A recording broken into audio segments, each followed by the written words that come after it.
Il Veneto presenta a Milano con il ministro Centinaio il marchio Dolomiti Montagna di Venezia.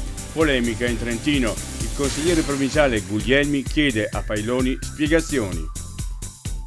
In molte scuole italiane è apparsa una lettera che chiede di aiutare i vostri allievi a diventare esseri umani.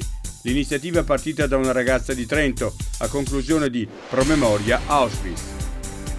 Brutto incidente a Canese di Pergine, 2 bambine di 10 e 7 anni vengono travolte mentre cercano di attraversare la provinciale 8. Trasferite a Santa Chiara, non sono in pericolo di vita. Frana sulla provinciale che collega Vezzano a Ranzo, a un solo chilometro da Lon. Traffico bloccato e vigili del fuoco al lavoro. Messa in sicurezza la montagna con interventi di disgaggio.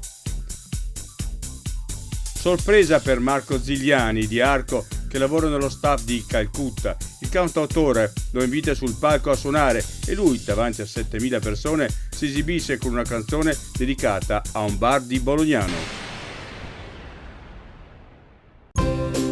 Pratiche di successione? Contabilità per professionisti? Contabilità per enti non commerciali? Contratti di affitto? Rapporti di lavoro domestico?